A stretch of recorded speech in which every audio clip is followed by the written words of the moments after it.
प्रभु राम देव भगवान अल्लाह खुदा ईश आदि नाम एक ही शक्ति के हैं। वो कैसा है, कहां है, कैसे मिलता है, किसने देखा है? ये प्रश्नवाचक चिन्ह पूर्ण रूप से हटाने के लिए अवश्य सुनिए जगत गुरु तत्वदर्शी संत रामपाल जी महाराज के अमृत वचन, सर्व पवित्र धर्मों के पवित्र शास्त्रों के आधार पर।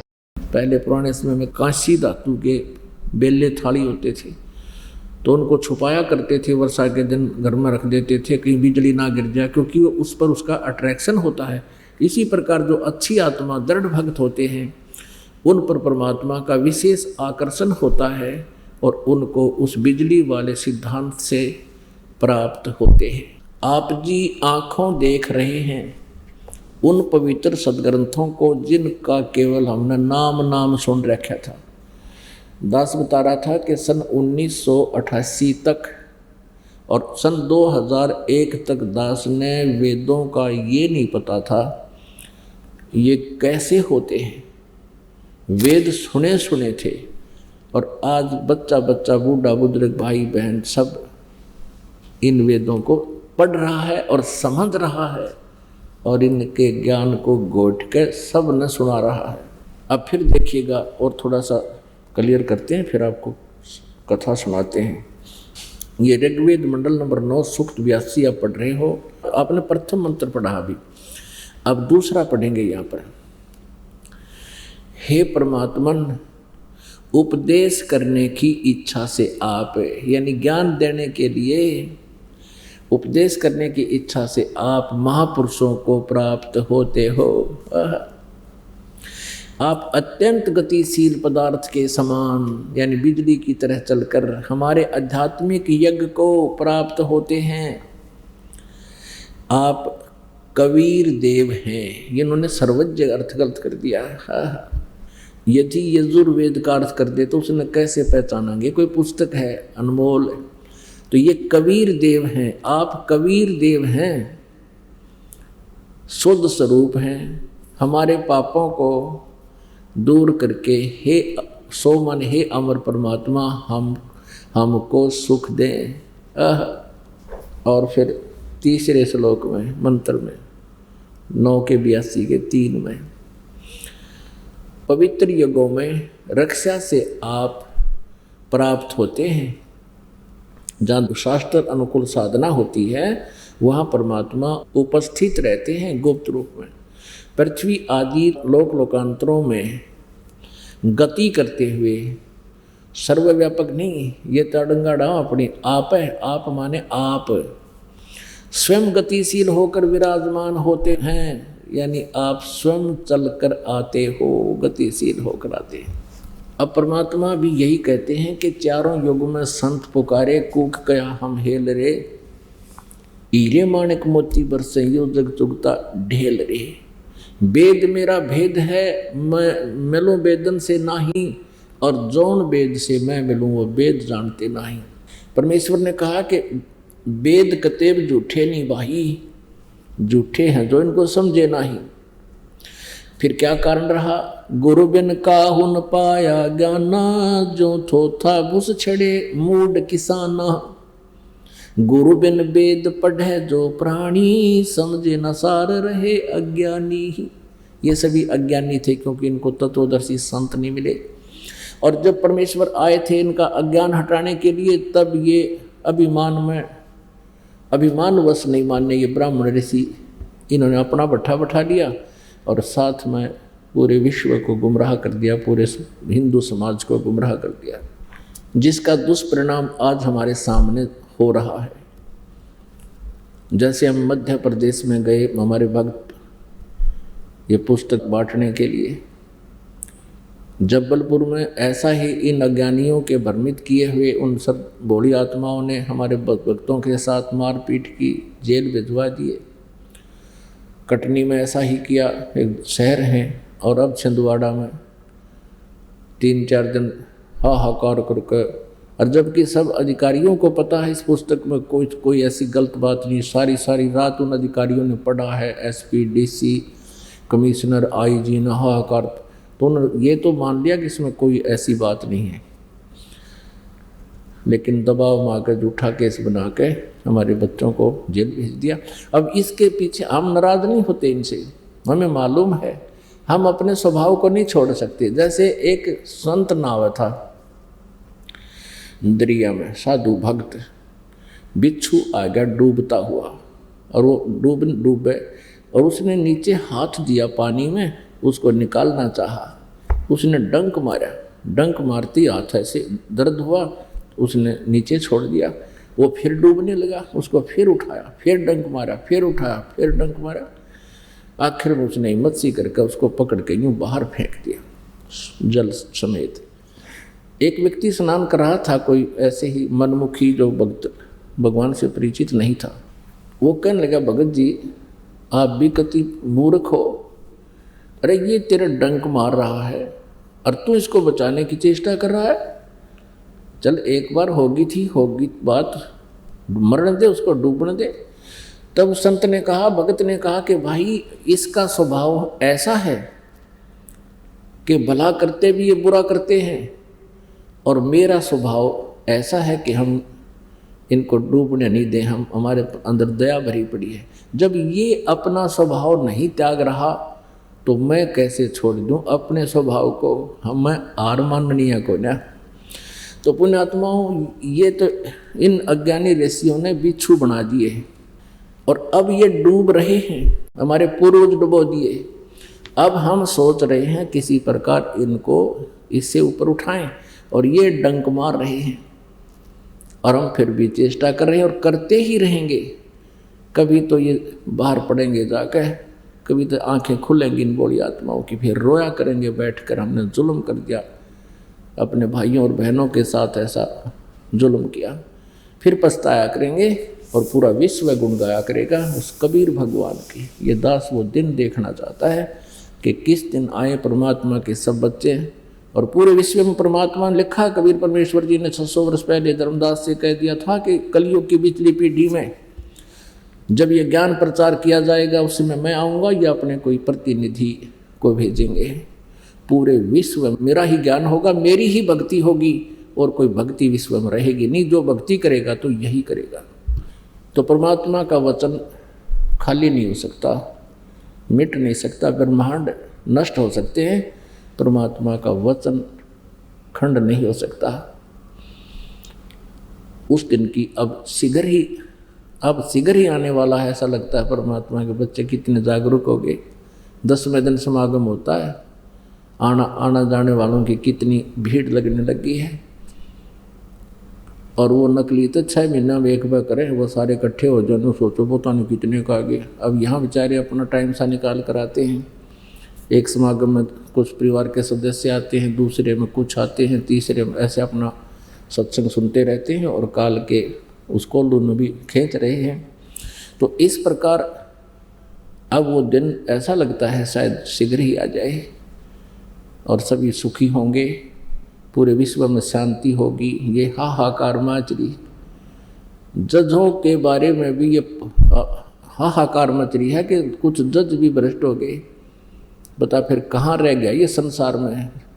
इन जनता और राजनेताओं का पीड़ित किया हुआ व्यक्ति कोर्ट की शरण में जाता है और वहाँ कोई किसी भ्रष्ट जज का चढ़ जाए तो वो उसका नाश कर देता है। तो ये माया के लिए पैसे की आग लगी सबका, दीन धर्म खत्म होने लगे। तो फिर क्या होगा कि ये हवस खत्म हो जाएगी। सतगुर मिला तो इच्छा मेटा पद्मल पदे समाना, और चल हंसा उस लोक पठाऊं जो आद मरस्थ। आज जो माया को जोड़ना चाहते हैं, फिर इससे हाथ जोड़ेंगे कि यह घड़ी ना आवे। हाथ जोड़ना पड़ेगा, भगवान हमने घड़ी नहीं चाहिए। सिर्फ टाइम पास करना ही आपको दिखाई देगा। तो प्रसंग चल रहा है कि आपको दिखाते हैं कबीर इज गॉड, और वो परमात्मा ऐसी लीला करता है जो वो पहले कर चुके हैं, प्रत्येक युग में करते आए हैं। आज उस परमेश्वर को पहचानने के लिए कौन तथा कैसा है भगवान, ये हमारे सदग्रंथ प्रमाणित कर रहे हैं, प्रमाणित हैं। इनको हम सत्य पहले से ही मानते आ रहे हैं। अब देखिएगा ऋग्वेद मंडल नंबर 9 सूक्त नंबर 20 का ये मंत्र नंबर 1। इसमें स्पष्ट लिखा है कबीर देव, देव माने परमेश्वर, कबीर देव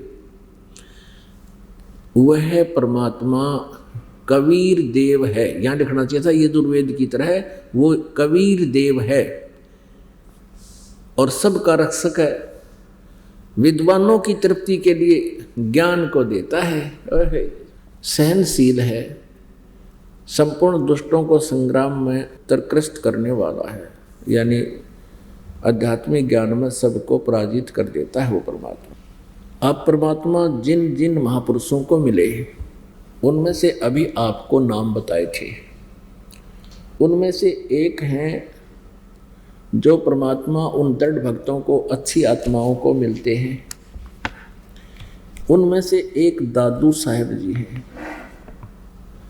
दादू साहेब जी 7 वर्ष के थे, बच्चों में खेल रहे थे गांव से बाहर बनी में। परमात्मा कहते हैं गोता मारूं स्वर्ग में जा बैठूं पाताले, कह कबीर ढूंढता फिरूं अपने हीरे मोती लाल। अब उसी विधान से कि जो जन मेरी शरण है ताका हूँ मैं दासे, गेल गेल लाग्या फिरूं जब तक धरती आकाशे। पुण्यात्मा, जो पुण्यात्मा एक बार परमात्मा की शरण में आकर इस नाम से जुड़ गया और गुरुद्रोही हुआ नहीं, भक्ति ना की कुछ की, वो रह गया काल के जाल में। फिर उसका जन्म बिरान माटी तो नहीं है, परमात्मा फिर भी उस प्यारी आत्मा के साथ रहते हैं।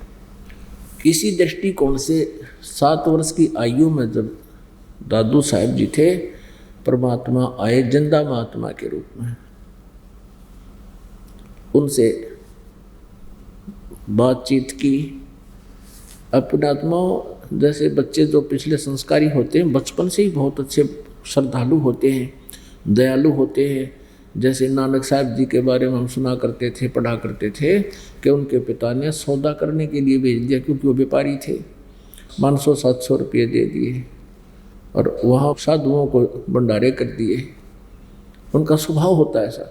ऐसे ही जब परमेश्वर कबीर जी आए साधु रूप में, जिंदा महात्मा रूप में, तो बालक दादू जी ने चरणों में प्रणाम किया और बहुत प्यार से उनसे बात करने लगे। आज महाराज जी बैठ जाओ, आप कौन हो, कहाँ से आए हो। फिर परमात्मा ने अपने सारी कहानी सुनानी की शुरू की।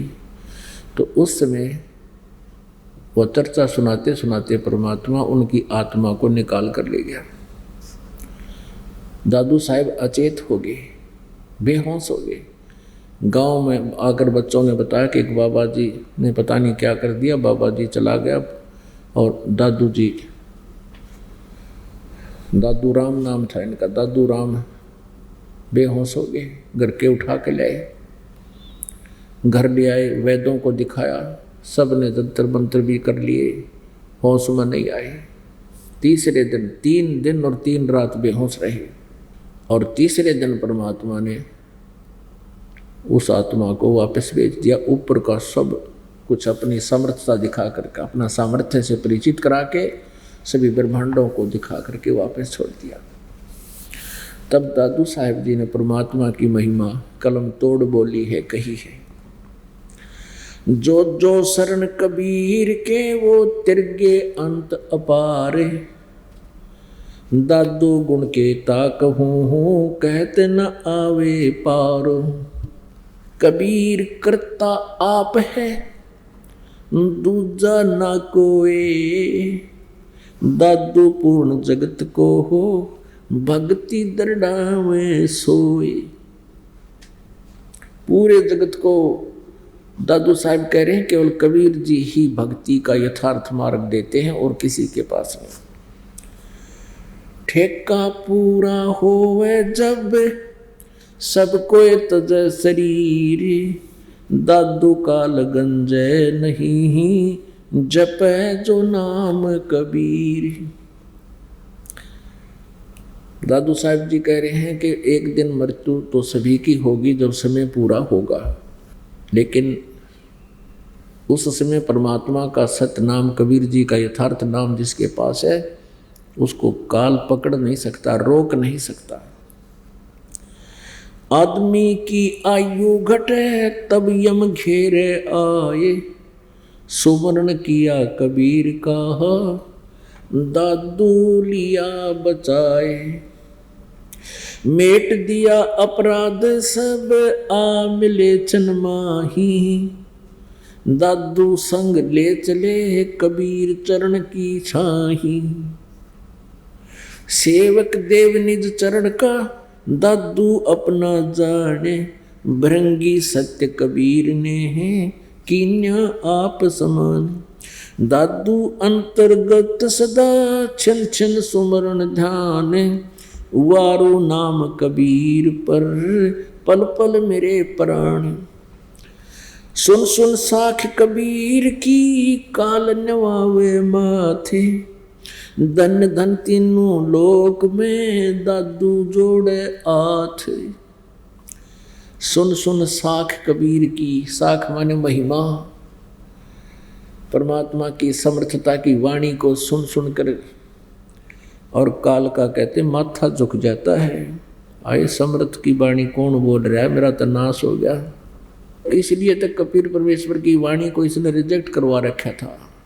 और जो परमात्मा कबीर जी की वाणी भी पढ़ते हैं वो भी बहुत सी आपदाओं से बच जाते हैं, लेकिन मोक्ष होगा पूरा कोर्स करने से, पूरा ही। जैसे कोई रोगी है, उसको कोई पीने की दवाई, कैप्सूल, टैबलेट्स दे रखी है, वो सारी ही खानी पड़ेंगी। तो ऐसे परमात्मा को पाने के लिए 3 मंत्र का जाप, यज्ञ, जो 5 यज्ञ, दान धर्म सेवा सत्संग श्रवण, ये सभी करने पड़ते हैं। सुन सुन साख कबीर की काल नवावे माथ, मस्तिष्क नवा लेता है काल, नीचा कर लेता है। दन दन हो तीनों लोक में दादू जोड़े हाथ, केरी नाम कबीर का ये विखम काल गजराज, दादू भजन प्रताप से ये भाग्य सुन के आवाज। अब क्या बताते हैं 21 ब्रह्मांड में।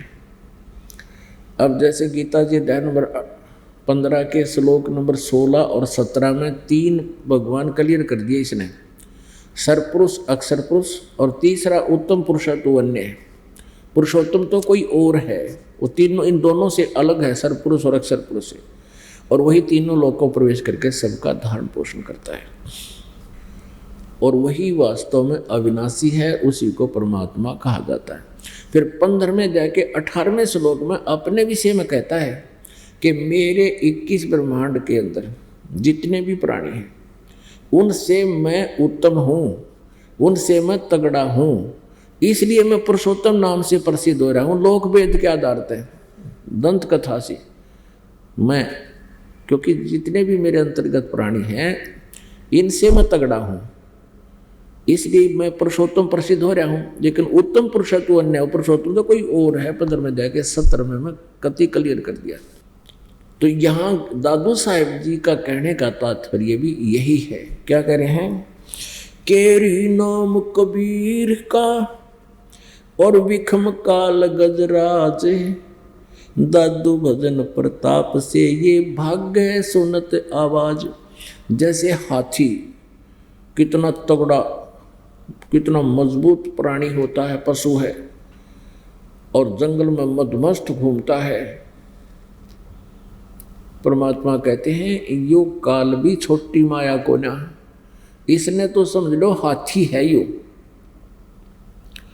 और हाथियों में भी गजराज, यानी हाथियों का भी राजा सबसे तगड़ा, क्योंकि जिसमें शक्ति ज़्यादा हो वो राजा होया करे। इस काल के लोग का भी धान है, जिस दौरे 10 लठ ज़्यादा हो गए वो राजा हो गया, जिसके पास सेना घनी होगी वो राजा हो गया, जिसकी पहले अपनी ताकत जिसके पास अधिक होती थी वो राजा होता था।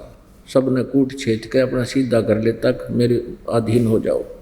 तो जैसे इस काल को तो समझो हाथी अस्थि, और परमात्मा के इस नाम को, मंत्र को समझो, कबीर जी को समझो बब्बर, शेर, केहरी।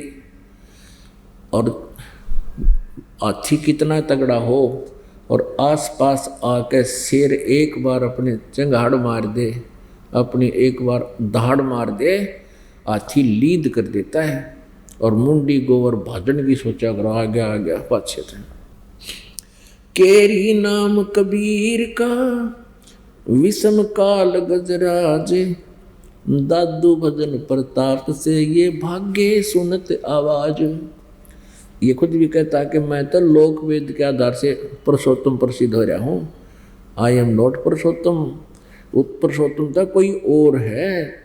गीता जी दैन के श्लोक नंबर 1 के उत्तर में मंत्र 3 में कहा कि वो तो परम अक्षर ब्रह्म है। वो परम अक्षर ब्रह्म जो मूल संसार रूपी वृक्ष की जो जड़ है वो है। पल एक नाम कबीरे का दादू मन चित लाए, हाथी के असवार को हो श्वान काल नहीं खावे। पुणात्माओं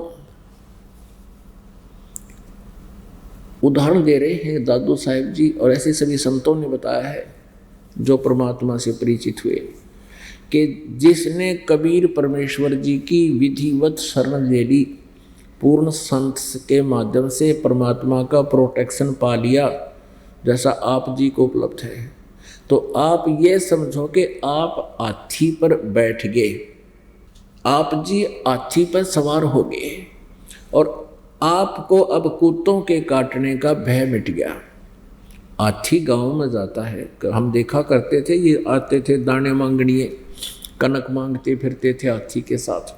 तो गांव के तकरीबन उस एक कॉलोनी के सारे कुत्ते इकट्ठे हो गए और हाथी को देख कर विशाल काय, और उसने नो सोचा करते यू के आ गया, उसने भौंक्या करते कम से कम 20-20, 30-30, 50-50 कुत्ते इकट्ठे हो जाते, पर हाथी से वो 50 फुट दूर रहते थे।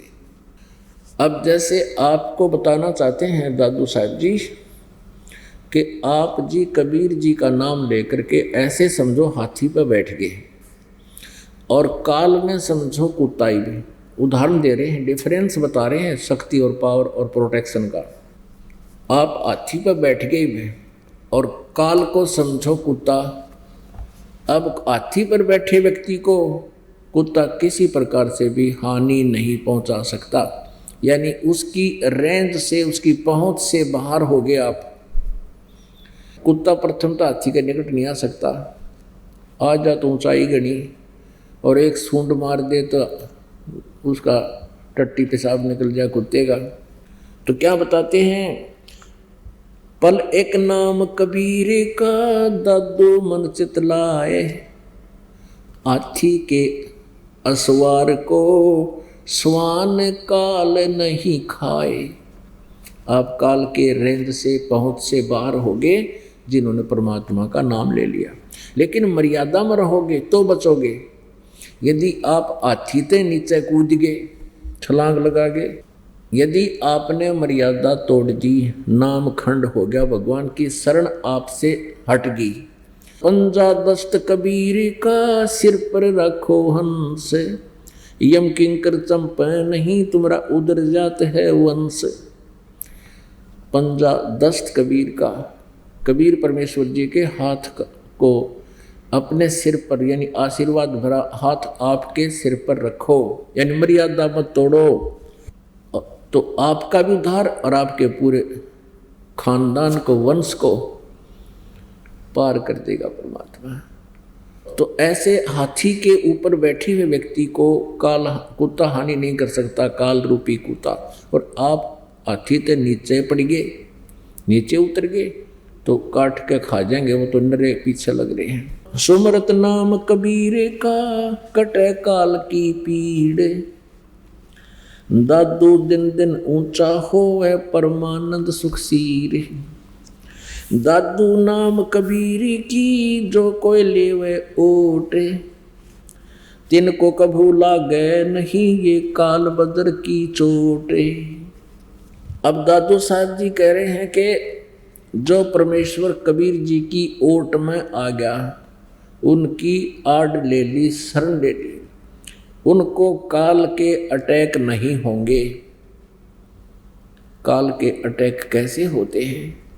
अब ये क्या करता है, जब तक इस पुण्यात्मा के पुण्य साथ हैं तब तक ये कितने तो जुल्म करो और कितनी उच्च पदवी प्राप्त कर लो, और जिसमें इसकी बैटरी डिस्चार्ज हो जाएगी, पुण्य समाप्त हो जाएंगे, भविष्य में कोई सत साधना इसके पास नहीं है प्राणी के पास, फिर तुरंत अटैक कर देगा, इसको मार देगा।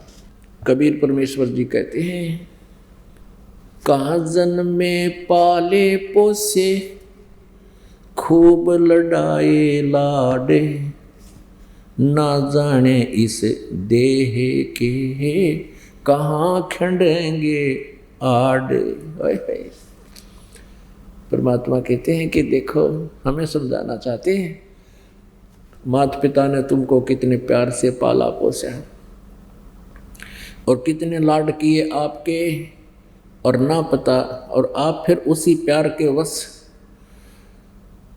इस परिवार को, संपत्ति को अपना मानते हो। परमात्मा कहते ना पता कित आड़ खंडेंगे इस शरीर के। परमात्मा कहते हैं, कबीर कहाँ गर्भियो, काल गह कर केश, ना जाने कित मारेगा भाई के घर के परदेश। आप जी परमात्मा के इस ज्ञान से प्रभावित हो जाते हो, होना चाहिए, क्योंकि आपको डर लगना चाहिए कि भगवान इतनी दूर से आकर परमेश्वर हमें क्या बताने आए थे, और क्या वो कोई भाट नहीं थे, कोई डूम नहीं थे, उनका कोई उद्देश्य रोजी रोटी का धंधा नहीं था, वो तो अपने कपड़ा बन के खुद खाया करते थे और शेष बचे हुए को भंडारा करते थे। अब पुण्यात्मा,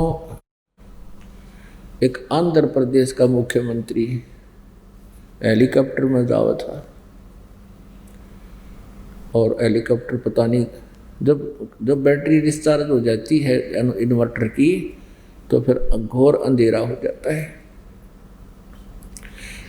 उसका तीसरे दिन शव मिला था, और वो जब चल रहा था हेलीकॉप्टर में, क्या क्या उम्मीदें होंगी, क्या क्या आशाएं होंगी, ऐसे कर दूंगा, जल्दी चलता हूँ, ऐसा करूँगा, ऐसा करूँगा। परमात्मा की ये वाणी याद रखनी चाहिए कि कहाँ जन्मे पाले पोसे, खूब लड़ाए लाड, ना जाने इस देह के कहाँ खंडेंगे हाड।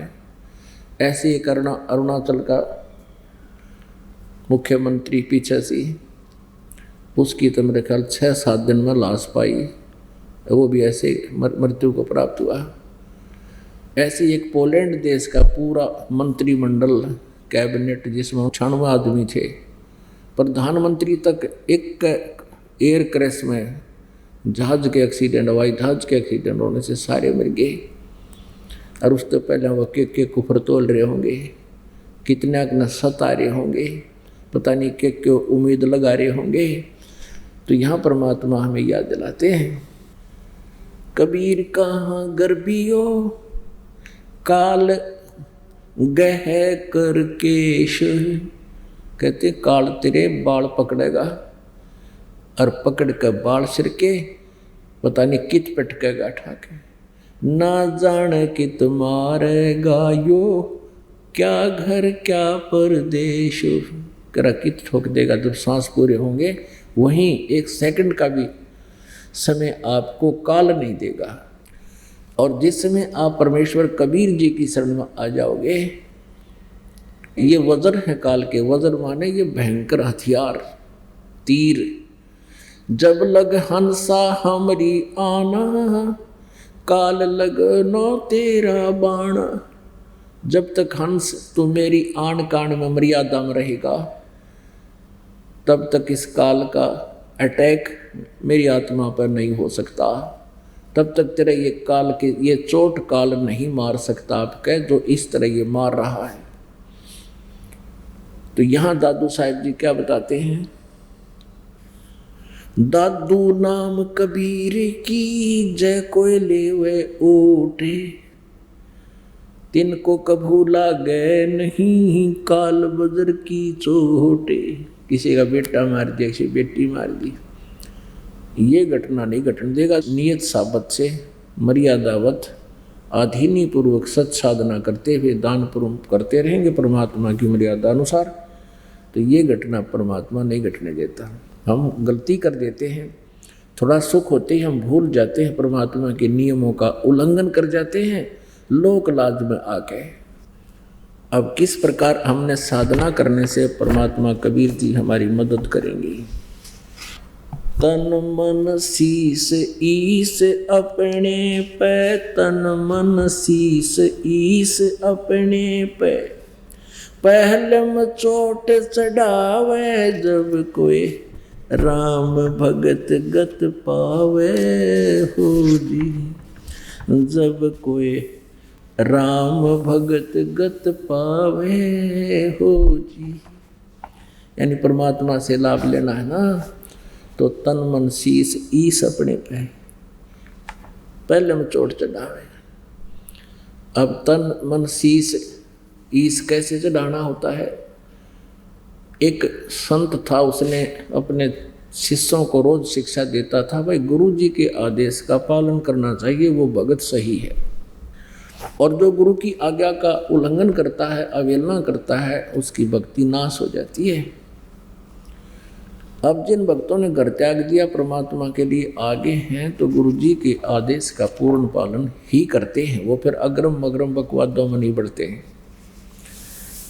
ऐसे कुछ भक्त आश्रम में रहते थे उस गुरु जी के साथ, और उनको वो शिक्षा दिया करता था, भाई जो गुरु बचन पर डट गे रकट गे फंद 84 के, भाई जो गुरु बचन पर डट गे रकट गे फंद 84 के, कट गे फंद 84 के, रकट गे फंद 84 के, भाई जो गुरु बचन पर डट गे रकट गे फंद 84 के, वस्तु मिले ठोड़ की ठोड़ मिटगी मन पापी की दौड़, वस्तु मिली ठोड़ की ठोड़ मिटगी मन पापी की दौड़, भरम मिटे मथुरा काशी के, भरम मिटे मथुरा काशी के,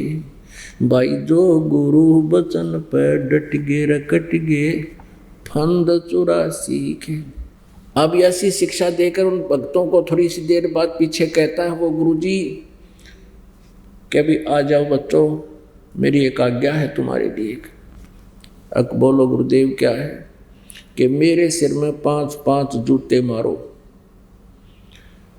अब गुरु परमात्मा के तुल्य, गुरु से जो व्यवहार भगवान से माना जाता है। अब वो 5-7 भगत सारे सख्ते में आ गए, कति पत्थर हो गए। अब क्या करें, आज्ञा का पालन ना करें तो भक्ति नाश, और गुरु जी की तरफ हाथ कर दिया, हमारा जैसा दुष्ट नहीं कोड लगाए, चुप हो गए। गुरु जी ने कहा रही क्या शिक्षा दे रहा था, भाई गुरु जी की आज्ञा का पालन कीजिए नहीं तो भक्ति नाश हो जाती है। तो कुछ एक न तो मन में सोच लिया भाई गुरु जी की तरफ हाथ नहीं हो सकता, भक्ति नाश हो चाहे ना हो। एक बुद्धिमान था खड़ा हुआ, जूता निकाला और गुरुजी के निकट पहुंचकर अपने सिर में 5 मारे पट्टाए पट। अब गुरुजी कहने लगे भाई डंडी मत मारे, मैंने तेरे सिर में नहीं कहा, मेरे सिर में कहा, मेरे मार। तब उस चेले ने कहा शिष्य ने कि गुरुदेव ये दास का शीश भी तो आपका ही है, क्या इसको आप दूसरा समझते हो? तो पुण्यात्मा ऐसे कहते सिर सौंप्या गुरुदेव को, सफल हुआ ये शीश, नित्यानंद इस शीश पर आप बसे जगदीश। जब भगवान के हवाला कर दिया, आप रुखाड़ा होगा इसका या माटी का महल, ये तो खत्म होना ही होना है। लेकिन परमात्मा की शरण में नो, काल के द्वारा डिस्टर्ब नहीं हो सकता। जब परमात्मा चाहेंगे तभी आपको यहाँ से लेकर चलेंगे, निकाल का ब्योंत नहीं, आपने खत्म कर दिया, मार दिया। जम जो राजा से डरे और मिटे कर्म के लेख, अदली असल कबीर हैं ये कुल के सतगुरु एक। जैसे दादू साहिब जी को मिले परमात्मा, जैसे नानक साहिब जी को मिले, ऐसे ही आदरणीय गरीबदास साहिब जी को मिले थे, छुड़ाने वाले को, गांव छुड़ानी जिला दजर हरियाणा वाले को। उन्होंने कहा था कि जम जोरा, जम माने ये यम काल, जोरा माने मौत, जम जोरा जा से डरे मिटे कर्म के लेख, आपकी आयु भी बढ़ा देता वो परमात्मा, वेद गवाही देते हैं। और अदली असल कबीर है, अदली माने न्याकार, न्याकारी, असली माने वास्तव में परमात्मा कबीर जी ही हैं। न्याकारी भी वही हैं और सबके सतगुरु भी वही हैं, सबको तत्व ज्ञान देने वाले भी वही हैं। काल जो पीसे पीसना ये जोरा है पनिहारे, ये दो असल मजदूर हैं मेरे सतगुरु के दरबारे। काल डरे करतार से जय जय जय जगदीश, ये जोरा जोड़ी झाड़ता पगरज डारे शीश। गरीबदास जी कह रहे हैं मेरे कबीर भगवान के दरबार में ये मौत और ये काल दोनों मजदूर हैं उसके आदेश बिना ये हमारे आपकी तरफ झांक भी नहीं सकते। कहते हैं काल तो पीसे पीसना, यानी एक मजदूर जैसे गुलाम होते थे साहूकारा के, आटा पीसा करते थे और कोई पानी भरा करते थे कुओं से ला करके। तो ऐसी स्थिति में कहते हैं ये काल और ये मौत जो ऐसे ऐसे राजाओं को खा जाती है, जो निराधार घूमते हैं, भगवान की शरण जिनको नहीं है, वो कहते हैं मेरे कबीर परमात्मा के दरबार में ये उसके असली मजदूर हैं। और काल डरे करतारते, ये गीता जी अध्याय नंबर 11 के श्लोक नंबर 32 में कहता है कि मैं काल हूँ, सबको खाने के लिए आया हूँ। ये 21 ब्रह्मांड का स्वामी ब्रह्म है, श्री कृष्ण जी में प्रवेश करके बोल रहा है। तो ये काल कहते हैं कबीर परमात्मा से डरता है। जैसे अभी आपने उपमा सुनी दादू जी की वाणी के माध्यम से, केरी नाम कबीर का और विखम काल गजराज, दादू कबीर के नाम ते भजनते और भाग्य सुनता आवाज। वही गरीबदास जी कह रहे हैं कि काल डरे करतार से, करतार कौन? कबीर जी। अनंत कोट ब्रह्मांड का एक रति निभार और सतगुरु पुरुष कबीर हैं, कुल के सज्जनहार। तो ऐसे समर्पित हो परमात्मा के चरणों में, फिर देखना मालिक की लीलाओं को। तन मन शीस ईस अपने पे, तन मन शीस ईस अपने पे, पहलम चोट चढ़ावे जब कोई राम भक्त गत पावे हो जी, जब कोई राम भक्त गत पावे हो जी। सतगुरु तिलक अजप्पा माला युक्त जटा रखवावे, सतगुरु तिलक अजप्पा माला युक्त जटा रखवावे। जत को पीन सत का चोला भीतर भेख बनावे, जब कोई राम भक्त गत पावे हो जी, जब कोई राम भक्त गत पावे हो जी। लोक लाज मर्याद जगत की तरण जो तोड़ बगावे, लोक लाज मर्याद जगत की तरण जो तोड़े बगावे। कामनी कनक जहर कर जाने वो शहर अगमपुर जावे, जब कोई राम भक्त गत पावे हो जी, जब कोई राम भक्त गत पावे हो जी। जो पति बरता पति से राती आन पुरुष ना भावे। जो पति भरता पति से राती आन पुरुष ना भावे। बस पीहर में सुरत प्रीतम में न्यो कोई ध्यान लगावे। जब कोई राम भक्त गत पावे हो जी। जब कोई राम भक्त गत पावे हो जी। निंदा स्तुति मान बढ़ाई मन से मार गिरावे। निंदा स्तुति मान बढ़ाई मन से मार गिरावे। अष्ट सिद्धि की अटक न माने आगे कदम बढ़ावे। जब कोई राम भक्त गत पावे हो जी। आशा नदी उलट के डाटे आडा बंध लगावे। आशा नदी उलट के डाटे आडा बंद लगावे। बहुजल खार समुंदर में बहुड़ न खोड़ मिलावे। जब कोई राम भक्त गत पावे हो जी। भाई गगन महल गोबिंद गुमानी पलक माही पहुँचावे। गगन महल गोबिंद गुमानी पलक माही पहुँचावे। नितानंद माटी का मंदिर ये नूर तेज हो जावे। जब कोई राम भक्त गत पावे हो जी। जब कोई राम भक्त गत पावे हो जी। अब ये नितानंद जी जो थे ये विष्णु जी के उपासक थे और एक गुमानी दास नाम के वैष्णव परंपरा के संत से उपदेश ले रखा था। फिर इसने साथ साथ कबीर परमेश्वर जी के ग्रंथ का भी अध्ययन कर लिया। इसने फिर अपनी वो खिचड़ी ज्ञान से मिला मिलू के महिमा तो सतलोक की गाने की चेष्टा की है, लेकिन वो सतनाम वास्तविक मंत्र ना होने से ये वो यथार्थ स्थान प्राप्त नहीं कर सके। फिर भी हमने इन्होंने जो मार्गदर्शन किया है इसका बहुत कुछ अच्छा निष्कर्ष हम अपने हिसाब से निकाल लेंगे।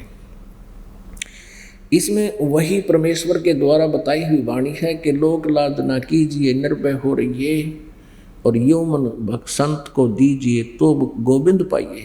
उसी के आधार से ये क्या कह रहे हैं, परमात्मा के पाने में सबसे पहले क्या बताते हैं, सतगुरु तिलक।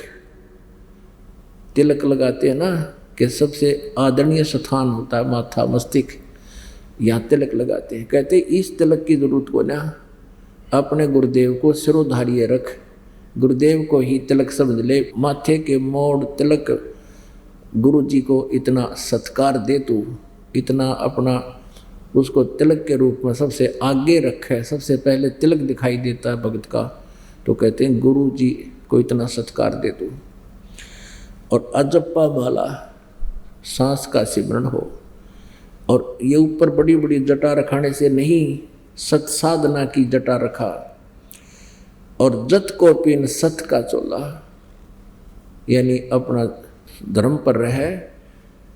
जैसे यति पुरुष होता है, जति सती बोलते हैं जिसको। सती वो बहन होती है, पति भरता स्त्री, और जति जो एक पत्नी व्रत रखता है उसको जति बोलते हैं।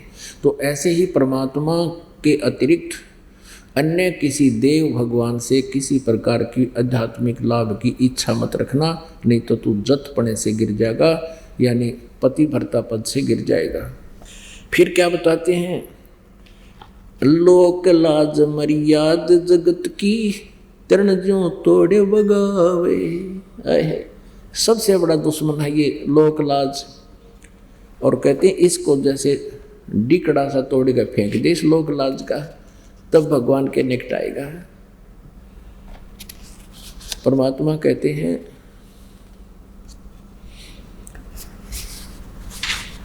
कुल करनी के कारण अंसा गया बिगो, यानी कुल की लोक लाज के कारण इसने नाश कर लिया, अपनी भक्ति संभाली नहीं।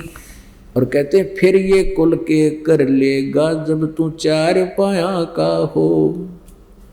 आज तो लोक लाज माँ के मरी नहीं छोड़ता पिछली पूजाओं को, साधनाओं को, घरवाले क्या कहेंगे, रिश्तेदार क्या कहेंगे। कहते फिर यू कुल तेरी के मदद करेगा जब तू चौपाया पशु बन जाएगा, ये कुछ नहीं मदद करेगा।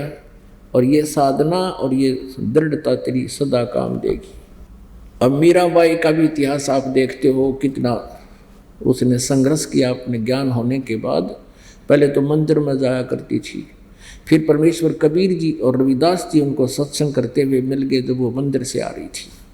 उसके बाद उस इतनी दृढ़ होगी कि सचमुच परमात्मा कोई और है। और उन्होंने पहले रविदास जी से उपदेश लिया, फिर परमेश्वर।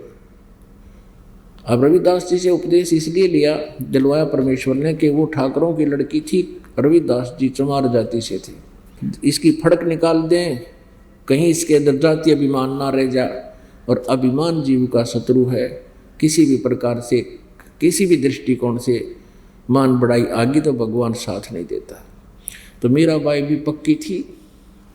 जब रविदास जी ने कहा कि बहन मैं चमार जाति से हूँ और आप ठाकुरों की बेटी है, कल ने देख लिए दुनिया तुझे जीने नहीं देगी, कहाँ मुझे गुरु बनाने आ गई तू।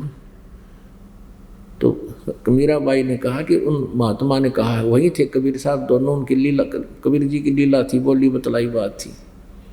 उन्होंने कहा है, और महाराज जी मैं कच्चे काम नहीं करती, आप मेरे पिता मैं आपकी बेटी, मेरा नाम दे दो, बाढ़ में जाओ, ये समाज और कुल है। तो पुणात्माओं न्यो बना कर बात। फिर वो उपदेश लेकर के सत्संग, क्योंकि परमात्मा आते थे उस नगरी जहाँ वो ब्याह रखी थी, उसका पति मर गया था, वो तो नेक आदमी था पहले, वो उसको मना नहीं करता था, मंदिर में जाती थी। लेकिन उसके देवर ने इस दृष्टिकोण से कति प्रतिबंध ला दिया कि तू घर से नहीं निकलेगी, दुनिया थूकेगी हमारे को कि तुम्हारी भाभी बाहर जाती है, उसका पति सिर पे है नहीं। लेकिन पहले तो मंदिर में जाया करती, फिर वो जान लगी रात ने भी सत्संग में, तो उसको जान से मारने का प्रयत्न किया, विष पिला दिया मीराबाई को उसने, और विष भी पी गई डरती, भाई कोई बात ना, कहता या तो पी ले ना तलवार से काटूंगा। मीरा ने सोचा तलवार से दर्द होगा, विष पी लेती हूँ, मौत तो वो करे, मारे तो गाय है। विष पी लिया, नो की नो बैठी। कहते हैं मीराबाई को मारन लागे जहर का प्याला प्यारे, पीवत ही अमृत हो लाग्या, हो गया सर्द ही यारे। कहाँ तो वो जहर इतना भयंकर पिला दिया और अमृत जैसा हो गया परमात्मा की कृपा से, नहीं मरी। और भी बहुत से प्रयत्न करे पर वो नहीं मरी। अंत में मीराबाई की माँ को बुला लिया उसने, उसके देवर ने, राजा था वो, और कहा मौसी तो समझा दे, इसने हमारी इज्जत का नाश कर दिया। पहले दिन में मंदिर में जाती थी, अब रात में सत्संगों में जाती है। अब संसारिक लोग तो इतनी ही बात जानते हैं। मीराबाई की माँ क्या कहती है, सत्संग में जाना मीरा छोड़ दे, सत्संग में जाना मीरा छोड़ दे, हाय मारी लोग करें तकरार, सत्संग में जाना मीरा छोड़ दे, हाय मारी लोग करें तकरार, सत्संग में जाना मीरा। अब मीराबाई क्या कहती है, सत्संग में जाना मेरा ना छोटेरी, सत्संग में जाना मेरा ना छोटेरी, हारी चाहे जड़ के मरो संसार, सत्संग में जाना मेरा ना छूटेरी, हारी चाहे जड़ के मरो संसार, सत्संग में जाना मेरा ना छूटरी। तेरे सत्संग के राह में, थारे सत्संग के राह में, आए वहाँ पर रहते हैं काले नाग, कोई कोई नाग तन डस ले वही। आए वहाँ पर रहते हैं काले नाग, कोई कोई नाग तन डस ले वही। जब सतगुरु मारे मेरे करेरी, जब सतगुरु जी की मेरे हुएरी, हारी व तो सर्प गंडे वे बने जाव, सत्संग में जाना मेरा ना छूटेरी। हारी व तो सर्प गंडे वे बने जाव, सत्संग में जाना मेरा ना छूटेरी। थारे सत्संग के राह में, थारे सत्संग के राह में, आए वहाँ पर रहते हैं बबरी शेर, कोई कोई शेर तन खा ले वे। आए वहाँ पर रहते हैं बबरी शेर, कोई कोई शेर तन खा ले वे। जब गुरु मारे मेरे करेरी, जब गुरु मारे मेरे करेरी, हारी व तो शेरों के गिदड़ बने जाओ, सत्संग में जाना मेरा ना छूटेरी। हारी व तो शेरों के गिदड़ बने जाओ, सत्संग में जाना मेरा ना छूटेरी। थारे सत्संग के बीच में, थारे सत्संग के बीच में, आए वहाँ पर रहते हैं साधु संत, कोई कोई संत तन लेर में। आए वहाँ पर रहते हैं साधु संत, कोई कोई संत तन लेर में। तेरे री मन में माता पाप है री, तेरे री मन में माता पाप है री। संत मेरे माँ बाप है री, संत मेरे माँ बाप है री। हारी व तो कर देंगे बेड़ा पार, सत्संग में जाना मेरा ना छूटेरी। अब आखिरी चोट मारे हुआ माँ, वो तो जाते चमार है ही, वो तो जाते चमार है ही, इसमें हमारी हार है ही। वो तो जाते चमार है ही, इसमें हमारी आर है ही। तेरे री लिख माता चमार है री, तेरे री लिख माता चमार है री। मेरा सिरजन आर है री, मेरा सिरजन आर है री। हारी वो तो मीरा के गुरु रविदास, सत्संग में जाना मेरा ना छूटेरी। हारी व तो मीरा के गुरु रविदास, सत्संग में जाना मेरा ना छूटेरी। अपना आत्मा इस सतिथि में एक दिन आना पड़ेगा अपने। लोक लाज मर्यादा जगत की और तिरण जो तोड़ बगावे। और गुरु जी को जैसे मीराबाई ने उसकी माँ ने आखिरी अटैक कर दिया कि वो तो चमार है बेटी और हम जो ना बड़े ठाकुर हैं, तब ने बोली तेरे लेख चमार होगा, मेरा तो भगवान है। परमात्मा भी कहते हैं गुरु मानुष कर जानते ते नर कहिए अंध, और महादुखी संसार में फिर आग गई उनकी। बोलो सतगुरुदेव।